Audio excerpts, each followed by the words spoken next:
Hi, Hello. how's it going? It's good. Happy Friday at the time of this Happy recording. Friday. For those listening, it may be, I don't know, Wednesday, Thursday, and maybe even a weekend. So happy whatever day you're listening. Yes. I am recognizing from the jump, I'm anxious to record this episode. Mm. I was like, okay, I know all about this. I have this book in front of me that I've been reading from. I've been learning about all this stuff. And because of my anxiety, my brain wants to like dump a lot of information and be like, no, that's not, like, oh, we're not going to talk about that, or oh, this, that. Okay. So I'm recognizing it's an interesting feeling that's coming up I'm like so excited to tell you about this because this is what we've been working up to. And many of the other episodes, I've laid the groundwork in this like LSD ergot series. Yeah. And this was the origin of all of that. So I have already laid the groundwork in all of the conversations we've had around society, culture, around LSD, where it came from, ergot itself, how LSD was even just accidentally found. Yep. And for those of you listening, if you haven't already listened to those episodes, they are before this one, the Acid King and the episode about ergot and Mhm. its history. So all of that has led us to here. Okay. I'm ready. So there will be times, for those of you who are watching on YouTube, there will be times I'm going to be looking down. I'm reading from this book. It is called Imaginations, and it is a collection of essays it says the American counterculture of the 60s and 70s, and it was edited by Dronstein and Doyle. So Oh, yeah, yeah, yeah. that's going to be and the person who wrote this specific essay that I'm going to be referencing a lot, it's called actually, yeah, it's called The Total Assault on the Culture by Jeff A. Hale. So we're talking today about the White Panther Party. Okay. I understand the anxiety now. Yeah, right? Yes, exactly. Okay. So in October of 1970, the FBI referred to the White Panthers as, quote, potentially the largest and most dangerous of revolutionary organizations in the United States. Hmm. There are folks who we're going to get to who wound up on the FBI's top 10 most wanted list. Yeah. There are many instances of violence and cultural disarray. And majority of what we're going to be talking about is a man by the name of John Sinclair. Okay. John Sinclair. Yes. And next time, we're going to get more involved in what's more of your bag, which is a band by the name of MC5. Yes. Okay. Yeah, so we won't get super in the weeds with MC5 today. However, I will mention it and reference it because of its very significant impact and influence, and also branch off of an involvement in the White Panther Party in the 60s. So we're going to be playing around Detroit, Michigan, Ann Arbor. And at this time, for those of you who have any interest in any sort of political history, Michigan, specifically Detroit, has always been a hub for a lot of very intense political um, uh, and police Unrest. unrest. Yes. And the White Panther Party, specifically of Detroit, Ann Arbor, Michigan, was a radical countercultural group that became a major target for the FBI's counterintelligence program, which this really tripped me up because I kept wanting to say counterpool, but the counterintelligence group that we're going to be talking about specifically to do with the FBI is called COINTELPRO. Have you heard of Not COINTELPRO? catchy. I know. It's all caps, COINTELPRO. COINTELPRO. No, it sounds like something like software that I would install on a Yes, Windows. and it's very clunky and it's hard to read, but this program ran between 1968 and 1971, and it was in direct response to groups such as the White Panther Party. Mm-hmm. Um, and it's really interesting because I know I opened this episode with the mention that we're going to be talking about what wound up being what was deemed as one of the most dangerous organizations of the United States. But 3 years prior to them being deemed as that, the group hosted what was called a love-in. A love-in. Yes. Which leads us to, how did the White Panther Party get formed? So before the White Panther Party was ever the White Panther Party, we're going to be talking about an artists workshop collective and a group by the name of Trans Love Energies. Have you ever heard of any of these things? No, but we're definitely feeling culty energy, very free love, 60s energy. Very free love, perfect timing for all of these things. So who is John Sinclair? Who is he? Who is he? So one of the most notorious things and him coming into mainstream was years after where I'm going to start with you, when Yoko Ono and John Legend were the reason for Not him. John Legend. Oh my God. Jesus Christ. That's so funny that you did that last time. I did that again. I do that every time. Lennon. John Legend and John Lennon could not be any different. Anyways, years later, John Lennon and Yoko Ono advocated for his release from prison. Maybe this is where there's like familiarity coming up with you me. Definitely have heard of John Sinclair because his significance throughout so many of your interests it's definitely there. Maybe, but I also maybe I'm just thinking about the Sinclair gas stations with the dinosaur. Oh, which I love their logo so much. It's so cute. So who knows? So retro. But anyways, John Sinclair.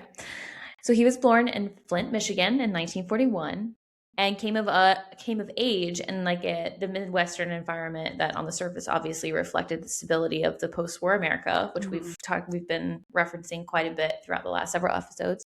But his interests pulled him in many different directions. And by the time he reached college, specifically Wayne State University, where a lot of this counterculture movement spawned from was WSU. And I'll be mentioning it throughout.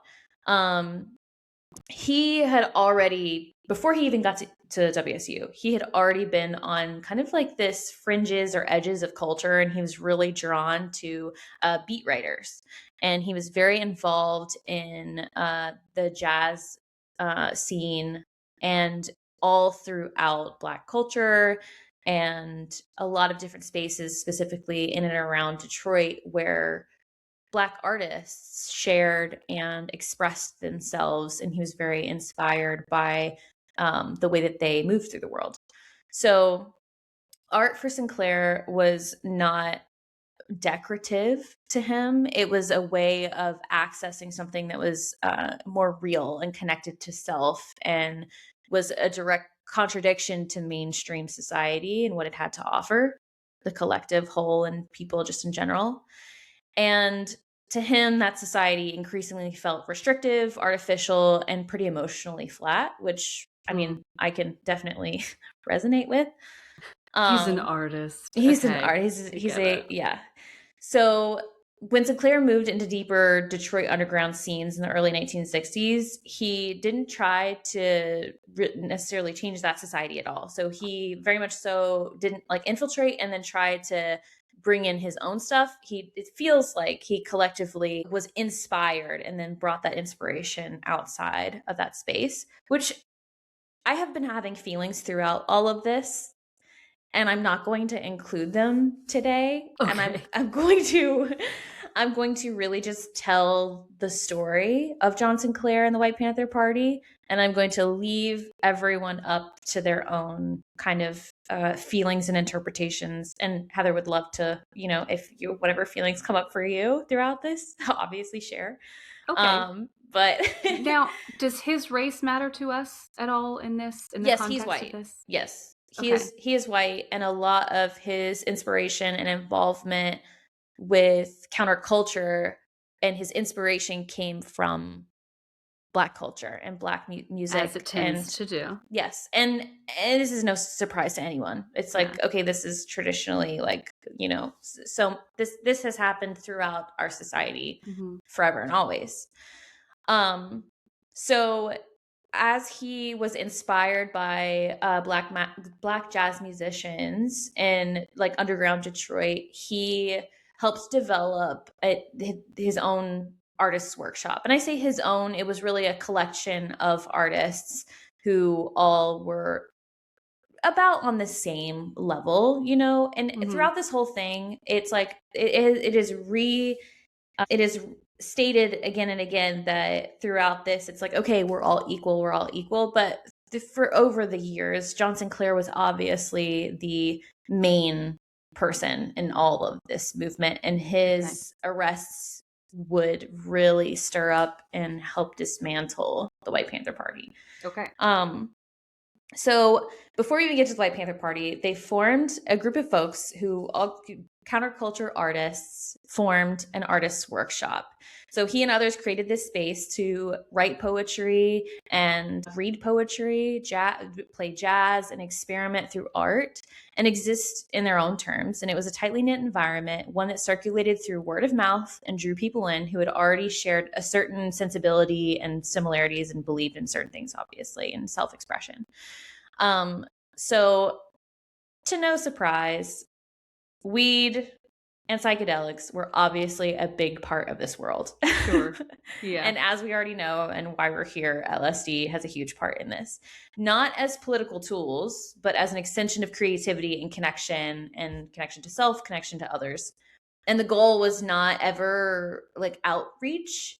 There was never like this, like, oh, get as many people as we can kind of like involved in this. It was more about like immersion of self and immersion of relationships. And Sinclair would later reflect, and people outside the circle felt like they said that people outside their circle were a drag. This feels to me very reminiscent of like Andy Warhol and all the folks that he surrounded himself with, of like, we're all just going to hang out in my cool apartment and we're going to make cool art and we're going to have cool parties and we're going to do drugs and we're going to be our own versions of socialites in our own right. And do what we want outside of societal pressures and expectations. Yeah. And like, if you're not in here, it's because you're a square. Yes, exactly. That's exactly it. That's a great parallel at this time. So that's what this artist workshop was. So far, that's what it is. Okay. So, but this kind of separation does not remain this way. So, so over time, it sharpens. And what begins as a preference for a different lifestyle becomes a belief that your way of seeing the world is not just different, but it's more authentic. Oops. Okay. So once that belief takes hold, obviously, the existence of dominant culture begins to feel less like something to ignore and more like something to question, obviously, right? So it is no surprise that the main through thread of all of this is radical expressionism and anti-capitalism. So this is the turning point where, in this specific essay by Hale, he identifies that the shift from cultural isolation to political awareness happens. And in Detroit, the shift was intensified by the environment itself, obviously. The city was already under heavy surveillance. They had local police units monitoring groups they considered subversive, even before federal programs like this COINTELPRO that's so hard to say. The artist workshop, even in its earliest form, did not exist outside of the gaze of police enforcement and law enforcement.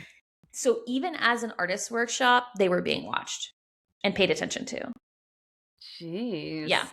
Okay. So the being watched obviously has its consequences, and it changes how a group understands not only itself, but then it turns into a community that begins to see itself as oppositional, whether it's intended to or not.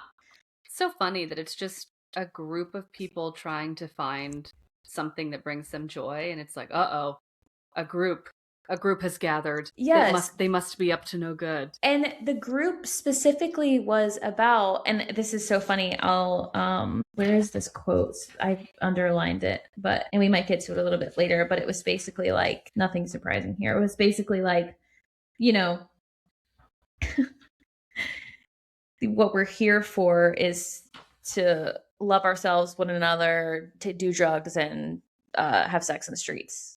Like that's just what we're here for, you know? And I'm like, pop off, you know? I mean, look, what did the Beatles sing? Why don't we to do it in the road? You know? Right, exactly. And the And cops are like, absolutely not. so that, and it's so interesting that you bring up the Beatles because I did think about I was thinking about like in tandem, like as these things were happening, what the real difference was between larger groups that were more socially accepted, like the Beatles and their statements and the way that they expressed in, you know, their counterculture and their music Mm-hmm. versus smaller groups like this. And also too, it's like they didn't, I mean, Well, I think it's just the numbers game, right? Because the Beatles became their own culture. right. And they did not start. And here, this is a branch that I obviously am not educated on, so I don't want to like speak too much on it. But what I had been thinking about was the fact that their formation was like, okay, we all want to make music together and this is what we have to say, versus like, we all create things and it's like, oh, it's a bunch of different stuff, right? Where we're like that we're doing these you know shows, well, and having poetry readings, and we're having like community events that are like politically perceivably politically leaning, but really what they want is just self-expression and to be, like you're saying, more free. And it's like that to the FBI at that time and to law enforcement was considered a threat because the pattern Absolutely. recognition that these folks who, I mean, let it not go unsaid that a lot of this is before all of this forming, a lot of enslaved African Americans used jazz and self-expression and music to be counterculture and to be, you know, what's the right word, resilient, and to express themselves and to be more free. And it's like that then is, instead of being like okay, this is a part of culture, it's like, oh no, this is a threat. Exactly. This is a threat. And because simply by having a desire for something to be different, it means that you are not okay with the way that it are, is, which means you are in opposition of, right, and therefore an enemy. Yeah. So no free love, no self-expression, and you No better fun. not, no fun, no fun having, and no fucking. So one of the main things from, and I guess before we even move into that, I kind of want to read the we'll just get into a little bit of like, what does LSD have to do with this kind of thing? So for many of the groups, acid ended a pessimistic concern that the possibility that American society would never break out of this state of cultural stagnation and expectation and intense like rigidity of all of these societal norms. And Sinclair explained that when beatniks started taking acid, it brought us out of the basement, the fringes of society, and just blew us apart. From being cynical and wanting to isolate yourself forever from the squares, one was suddenly filled with a messianic feeling of love and brotherhood. LSD made you realize that you had ties with the rest of humanity. Beatnik elitism disappeared quickly, and the plethora of alternative organizations and micro enterprises sprang up, essentially creating a new alternative culture with its own economy outside of mainstream Detroit society. This is so funny because it's really just saying, dude, we did drugs and it was a good time. And we had a good time, and it makes us realize that our individual selves are not the most important thing. But this is no... And I think this is funny because it ultimately brings up in my opinion, white folks have revolutionary or like radical experiences, specifically like a white man, right? When there's a dissolving of the ego, and people who are not white men experience that through oppression. Beautifully said, because what I was going to say, and I was laughing, is that drugs are so great because you're either going to come out of it and do something like you're talking about already of forming a community. Yes. Or you're going to sound like one of my I've got two ex-boyfriends to refer to right now.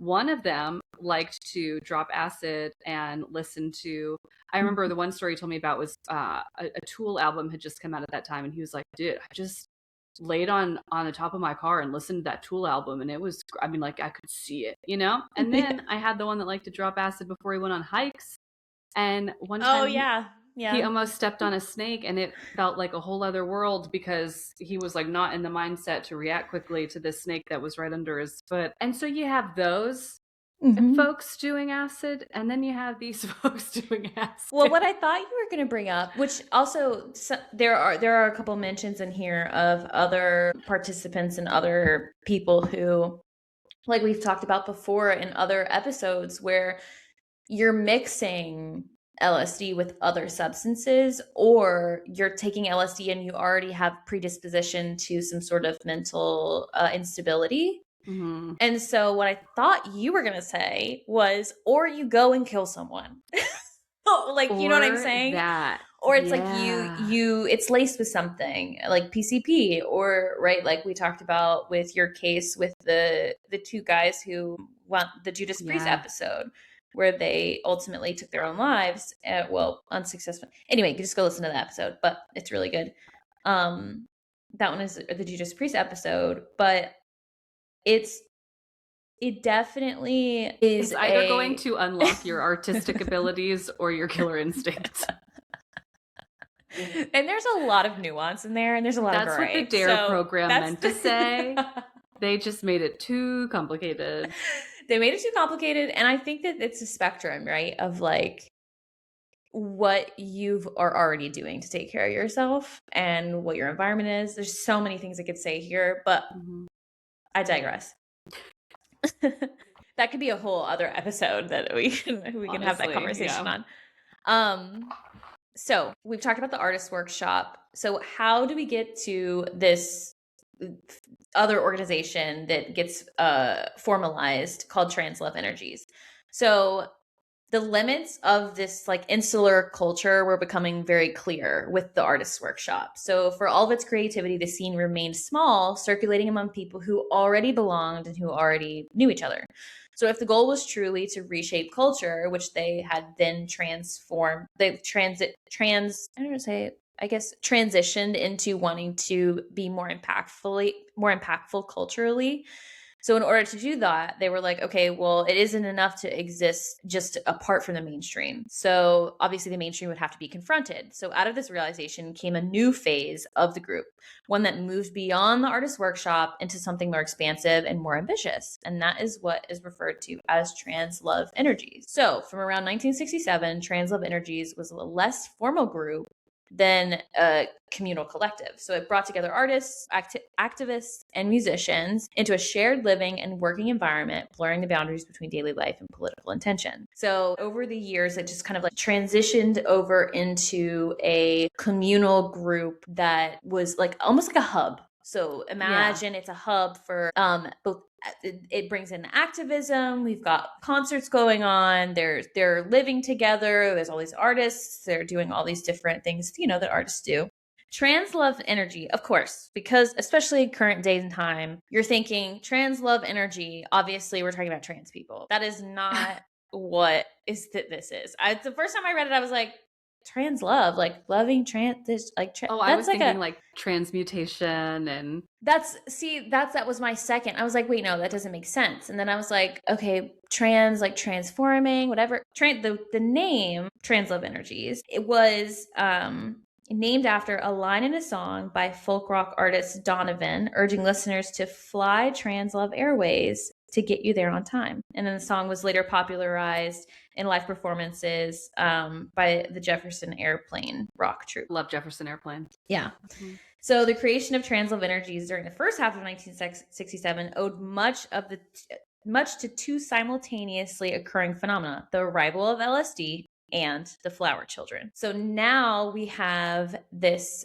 incoming of all of the baby boomers who are growing in age up to the point where they would then be in their late teens, right? They're affected by war. They've grown up in this very like propaganda based childhood. Yeah. And for everyone who is leaning more into counterculture, the timing was perfect. So you've got all of these flower children and baby boomers coming of age. And this was how that, I guess that also has a huge impact on how trans love energies grew, right? Because you've got all these counterculture teens who are moving into end of age. So within the trans love energies, the connection between culture and politics deepens. Sinclair began managing a band by the name of MC5, and the music took on a new function. So he wasn't a part of the band, but the band was formed, and then they got connected to trans love energies because of all of the affiliations of like, okay, we have this is the hub. We're all like, networking and stuff.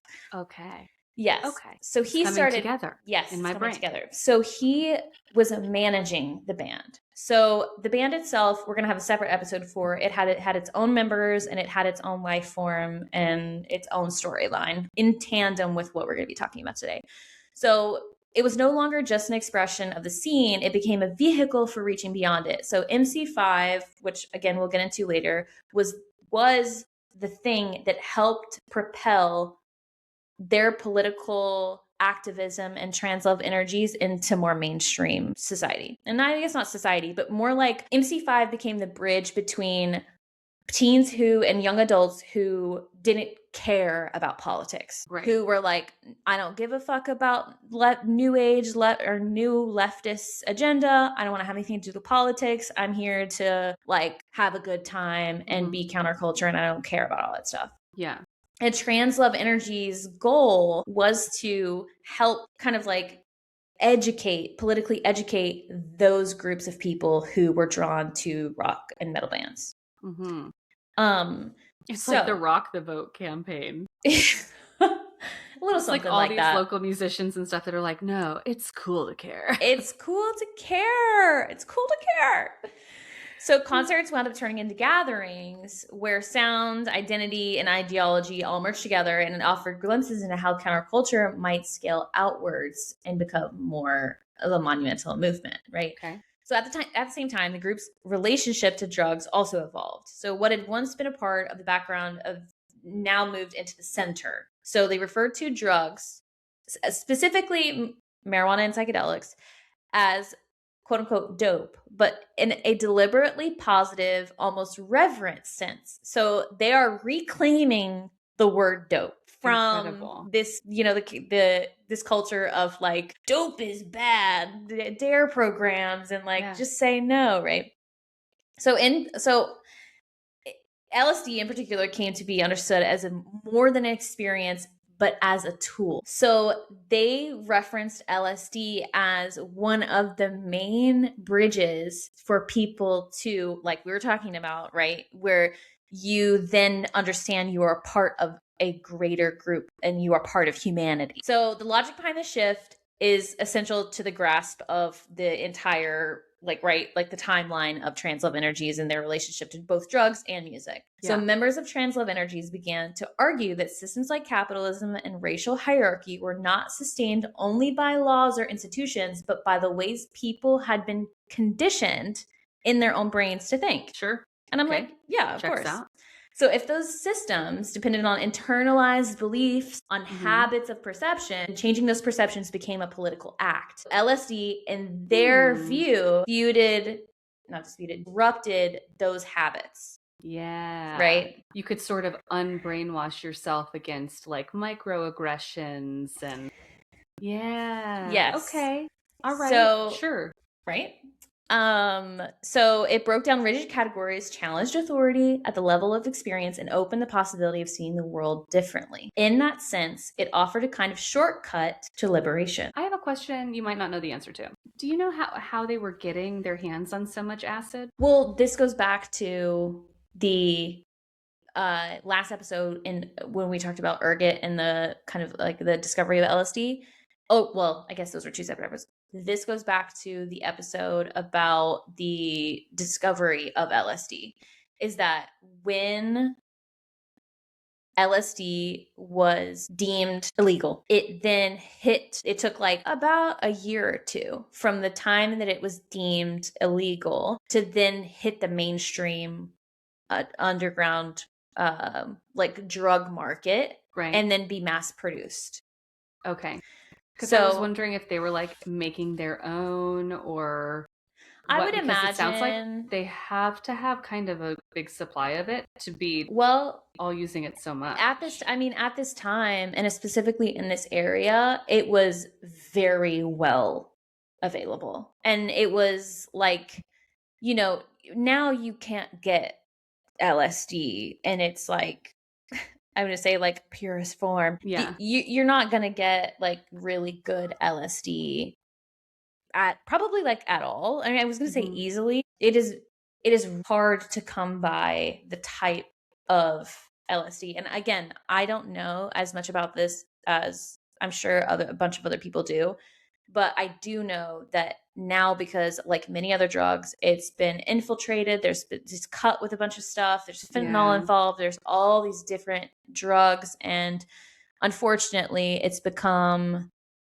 very difficult. And I have, in my own opinion, and through a bunch of other research I was doing, it also makes sense that it was done on purpose, I see. Okay. So, I'm tracking with you. and I don't have that data, but this is just something that I was kind of rolling around in my mind palace, of like, that makes sense to me. That it also, oh, you mean these things that are used to, like, well, thankfully now, this is like a whole separate thing, but thankfully now psilocybin itself is being decriminalized. You see marijuana is being decriminalized. You have ketamine assisted therapy. I could hop on the bus and go get ketamine assisted therapy over there, about a mile away. And it's like, thankfully now we're in a position where it is more accessible. But the problem is, it is it's gate kept and now not accessible, because in order for me to get ketamine assisted therapy or for me to go seek psilocybin treatment, it's pretty expensive.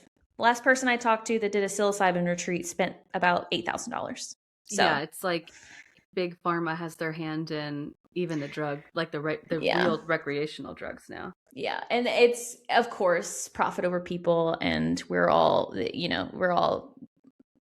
know that. Like, I get it. I understand it. I get it. And it sucks. But thankfully, at least weed is being much more accessible as like a treatment or like an assist for especially like chronically ill folks or people who have PTSD or, all the different things. But I hope that it becomes more and more accessible and less expensive as well through that. But it kind of sucks because even weed being criminalized kind of is a problem, because the way that criminalized, weed becoming more available through these dispensaries, there's also a bunch of other logistical issues with that then in turn winds up being more harmful than helpful sometimes. So anyways, that's a whole nother thing. But that was a really good question. I don't necessarily know the answer to, other than it was plentiful. It was plentiful and very available and very easy to get specifically at this time, because it had just hit the market. So, and also it's like, I don't know at that time what their awareness was around like the government making it so illegal. Like, was that more so like, when things happen and then years later you're like, oh my God, that happened 10 years ago and we just had no idea, like collectively. I wonder if the criminalization of LSD was like very, very well known at the time, or, so anyways, there's just questions I have that I'll probably dig into later and find out. This idea took hold that you could not build a new society with the minds that were already shaped by the old ones. So their belief in this group's belief was that consciousness itself had to be transformed, basically. So that's kind of like the book into that. So by 1968, this evolving set of ideas crystallized into the formation of the White Panther Party. So this whole chapter very extensively lays out the details that formed the White Panther Party, and a few of those involve John Sinclair's first two arrests. So His first arrest was because of a marijuana charge, and it occurred on October 7th of 1964. And this is when him and his two friends were set up in a Detroit police sting operation, and they were given 2 years probation and a $250 fine. Sinclair continued his work with the artist workshop at the time that had not yet turned into Translove Energies. Simultaneously, while this group is evolving, there's a lot of attention on them as this group, and the police are trying to infiltrate constantly and set them up. Yeah. So also let it be known that the police are sending in informants. Of course. So the police are sending in people, and there's actually this one man by the name of, I think his name was Milner. This is actually really crazy. We'll get to that later, but he was one of the people that is suspected to have been an infiltrator, and he actually was trying to push guns on them and weaponry, and for them to be more like the Black Panthers, where they were more so like an obvious threat, right? Where it was thing. Like, yeah. And also let it be known. I'm also going to do an episode on the Black Panther Party, but that one takes a lot more research. I have a book that I'm reading right now, and I've got to figure out exactly what I want to talk about because it's so expansive, and I want to do it right. So I'm just picturing the local cops being like, "Okay, who in here can draw really well? Anybody? Can anyone sing? Anyone play an instrument? You gotta fit in. Can anybody like pass as a jazz musician?" And you know what's so funny? Have you seen those videos of like obvious oh my gosh, what am I trying to say? Undercover cops at like concerts and stuff. They're like wearing like a No, but this sounds funny. Oh my God, I'll have to send you a couple videos. It's so funny. The last one I saw was this tall white guy in a Lakers hat and a white shirt that said something about like fucking the system. And he had on like skinny jeans and Vans, and it was the whitest t-shirt I've ever seen. So it's like super on the nose, but... And the way he's standing, his chest puffed out a little bit, and he's standing as if he has his gear on. So it's very obvious. And so funny. Any concerts that you go to that are like more outdoor, what am I trying to say? Not concerts, but the what festivals? Yes. Any music festivals, you'll often be able to just like kind of scan and tell like which ones are like undercover. It's actually a really good pastime. It's really fun. So you should try it next time you go to a music festival. But I'm trying to find the section where it talks about his second and third marijuana charge. But basically, Sinclair's second marijuana charge comes in. He then has to actually serve time in jail. Yeah. And it deeply impacts MC5. It deeply impacts the group and their movement and their momentum that they were building. So obviously, the White Panther Party, when I first read that, I was like, that feels problematic. So I was like, yeah. What do you mean the White Panther Party? Like, what is that? Who are they? Whatever. So the White Panther Party is named the White Panther Party and was named the White Panther Party because the group positioned itself in solidarity with the Black Panther Party. Yes.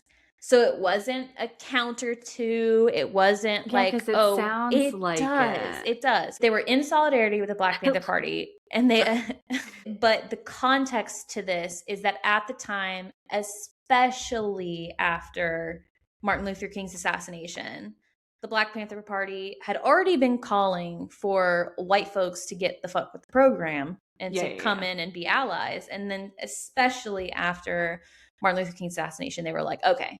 Like, and so this was actually this group's response of going like, we're with it. Yes. So their transition from Translove Energies into the White Panther Party was a statement saying, we are with you. And they adopted elements of the rhetoric while moving in a different direction strategically. Okay. So where the Black Panthers emphasized structure, discipline, and community programs, the White Panthers remained fluid and decentralized, grounded in culture rather than institutions. So their platform reflected this difference alongside calls for the abolition of capitalism in prisons. They demanded free music, free love, and what they famously described as free dope for all. Okay. So beautiful. That phrase, often misunderstood, obviously, was not about access to drugs. It was about the belief that consciousness should not be controlled, that liberation required the removal of barriers, not just to resources, but to awareness itself. So dope as a metaphor.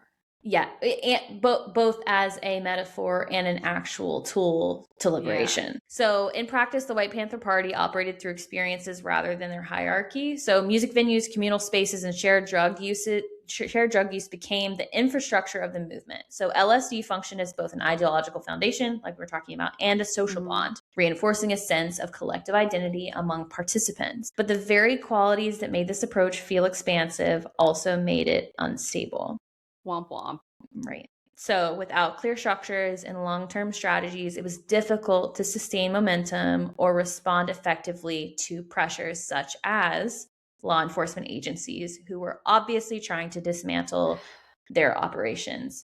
I mean, like, there are literally 20 pages of instances. And mind you, throughout this whole thing, I have not even brought up the Detroit bombings. I have not brought up, right? Like, I have not brought up throughout. There's so much happening There simultaneously. is so much happening simultaneously where people are being jailed. Their lives are, some people are actually, their lives are being taken. There are people who are like branches off more radical groups that are like,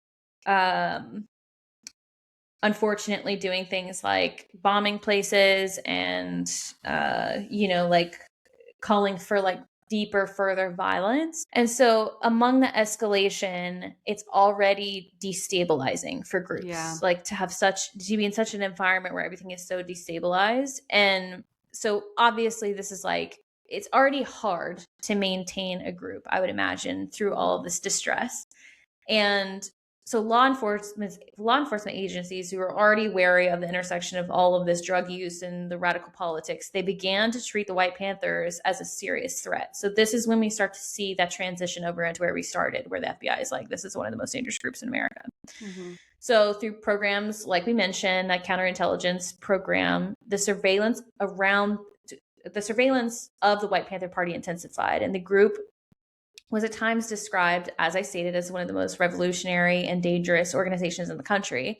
It escalated extensively in 1969 when John Sinclair was arrested for his third marijuana possession and sentenced to 10 years in prison. See, this is why I'm glad I asked what his race was, because I'm actually shocked that he did any time as a white man. Yeah, which is so interesting because if we were having this conversation and this was a Black man, he would have been in there for like 20 years. He would have been. I mean, there are people sitting in prison who, and yet again, we could have a whole entire episode off of this, but because he was a white man, he has the privilege of getting arrested and only paying $250 fine and then having 2 months of probation. Right.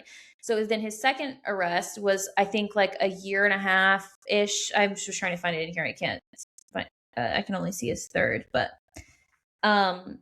he was then, it was obviously described as an excessive punishment for this, especially with so many people smoking weed constantly all the time, getting caught for it.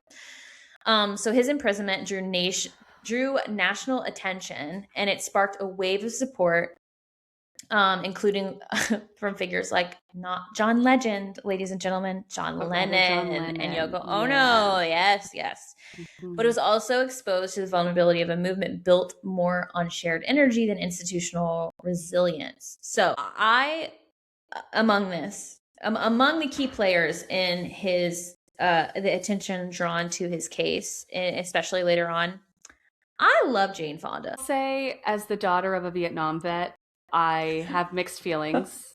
Because like mostly I love her, but also of course I would be remiss not to mention that, Yep. I can't fully love that. However, I of course support anyone practicing and exercising their rights to protest. She was one of the main, or I guess not one of the main, but one of the people in support of the Free John movement.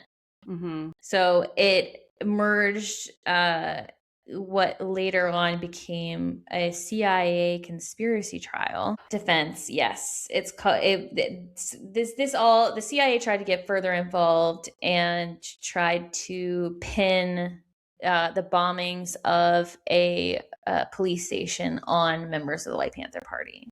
And that case was eventually dismantled and dismissed because of a bunch of things, specifically because of more famous people who were in the spotlight really hanging on to a movement, which later on there was a lot of attention drawn to this, and he was later released from prison, and he did not have to serve the rest of his. How long was he in?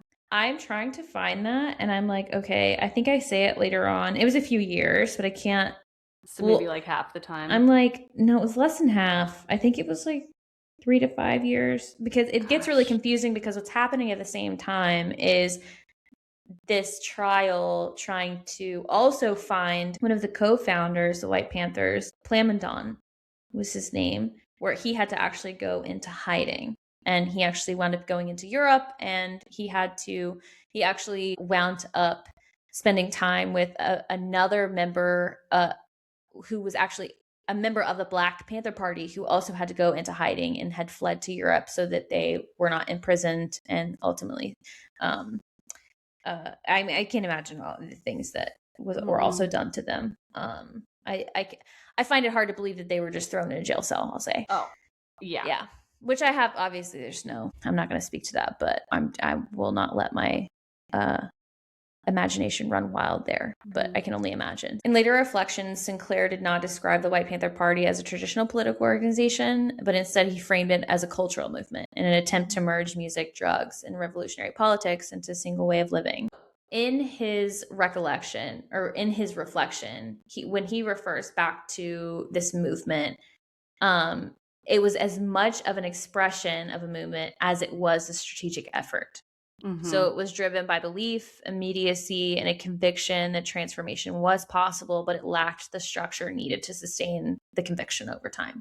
Yeah. So the reliance on shared consciousness, particularly through LSD, created a powerful bond, obviously, but it led to instability, making it difficult, like we talked about, to maintain this under pressure. So by the early 1970s, the movement began to fragment. External repression played a role, but the internal dynamics were just as significant. And I did find this paragraph where it talks about this guy, Dennis. His name was Dennis Marnell. Assumed the title while Sinclair was in prison. He assumed the title of Deputy Minister of Defense and went to great lengths to make the group feel more comfortable handling and using weapons. The available evidence strongly suggests that Marnell was a government agent provocateur who infiltrated the WPP commune for the purpose of gathering intelligence on Plamondon's whereabouts, which is the guy who I was telling you had to flee to Europe. Yeah.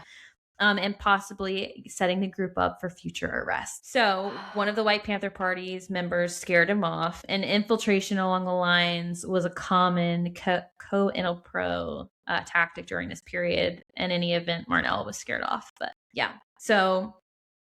God, it's a good thing they weren't all just doing like group marijuana smoking, because can you imagine being paranoid as sort of a side effect? And you're just looking around among all of your friends, like, is one of you a cop? I mean, I would imagine that, but I can imagine that probably did happen sometimes, you know? Would have had to have. Like, I just can't. And that, right, what you're describing, right? The constant concern that there is something happening that is a threat is like that in and of itself prevents you from being this like collective, shared, conscious, aware group that gets to like, you know, make art that is anti-imperialistic, you know, like you just can't. It's just such a good method. And you're just looking at all your friends and they just start morphing into like wearing little deputy badges or something, and they're like all police officers. And that's what we call a bad trip, ladies and gentlemen. Yes.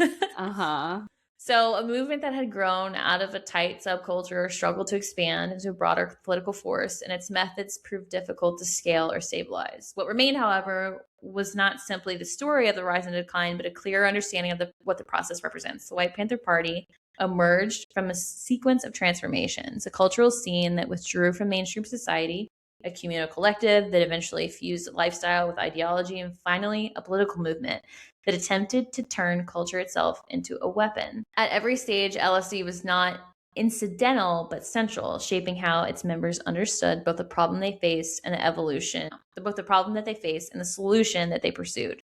And with that, where music consciousness and evolution converged, another force was taking shape alongside and in tandem, and that is where we will leave off and pick back up with the MC5. So one thing that I have not mentioned that I'll just briefly touch on is that during Nixon's administration, they became very invested in the group, and they attempted to, this is actually so insane. There was strategy that was brought on by the Nixon administration where they tried to instill what was called the Mitchell Doctrine, and it asserted that the president possesses the inherent constitutional power to wiretap domestic radicals without a court order. Yeah. If he alone believes them to be threatening to the national security. And ultimately, a Supreme Court ruling with several of Nixon's appointees voted unanimously against the doctrine. Gives me chill bumps. In June of 1972, it was a landmark U.S. versus U.S. District Court, also known as Keith decision. The White Panther Party case was subsequently dropped. So this was part of that White Panther Party case where the CIA was trying to then infiltrate and wiretap without a court order, as were many of federal conspiracy trials involving movement groups that involved illegal government electronic surveillance. So the government was quite literally trying to illegally go in and record people in these movements that were counterculture movements. So the first year of the White Panther Party, it actually coincided with Richard Nixon's election to the presidency. So it was an atmosphere of increasingly confrontational divide nationwide. And this FBI counterintelligence program that we've referred to was specifically designated to disrupt and destroy the New Left and affiliated groups that were part of the movement. So a man by the name of Todd Gitlin accurately summed up the atmosphere of the mounting social disorder at this time, just as Richard Nixon was elected. And he says, in the year after August 1968, it was as if both official power and movement counter power equally and passionately were committed to stoking up 2-3 mini Chicagos, each believing that the final showdown of good and evil, order and chaos was looming. The one solid core of American life, the cement of loyalty that people tender to institutions, certifying that the current order is going to last and deserves to. This loyalty in select sectors was decomposing. Underneath it all grew a sublime faith that the old, sturdy seeming ways of the old regime might be papier mâché, and that the right trumpet blast, the correct analysis, the current line, the correct tactics might bring them all crashing down. So this was a time where everything felt very fragile. Yeah. I bet, though, if it had been a different sitting president, it probably would have been successful. But there was so much shit going on with Nixon and Watergate and everything that probably there were too many people having too many conversations that were like, I think it's probably a bad idea if we just start wiretapping everything. Yeah. Because it could come back to us. Yes. And so probably... Doesn't that make so much sense? I thought the same thing. It was probably just sort of a fluke. Protective. Yeah, it was like they're like, wait, hold on. This could be definitely used against us. Exactly. Yeah. It's like, I might be having conversations I shouldn't have. So yeah. So I mean, that Supreme Court decision may very well have led to some, it would have changed history, right? So after Sinclair was freed from prison, he returned to Ann Arbor, and so did Plamondon. And they established what's known as the Rainbow People's Party. And this one, you may, for those of you listening, you may be a little bit more familiar with the Rainbow People's Party, but it was a non-militant grassroots organization whose activities mirrored the movement's entrance into mainstream politics after 1970. So the national trend of marijuana decriminalization during the 70s owed much of the 2.5 years that John Sinclair had spent behind bars in Michigan, because this then just really brought to mainstream all of the issues with people being imprisoned for marijuana. And it's crazy that I feel like just now in 2026, we are to the point where it's like, okay, you probably won't get, even if you are Black or brown, you won't get a, which I guess it depends on where you're at in the country too at this point. I was going to say, it probably just depends. But anyways, so, the entire movement in and of itself is just, I just find it completely fascinating. I could continue talking about this forever, and there's so many other little details that are involved in this, and the absolute cultural assault that was formulated by Sinclair and carried out by the White Panther Party definitely, I feel like, could have had a more prevalent impact, obviously, but because of all of the strife and obviously a lot of issues with law enforcement and their inability to, at that point, I would imagine, just trust people in general. John Sinclair was later on in a reflective statement. He said the government should have been paying us for what we were doing. Wow. Yeah. So with that being said, that's the White Panther Party. Very good job. And Thank I you. mean, I'm happy to be corrected because I really didn't know anything about it. I just assumed based on the name that it was sort of a, a counterpoint. Bye. Bye.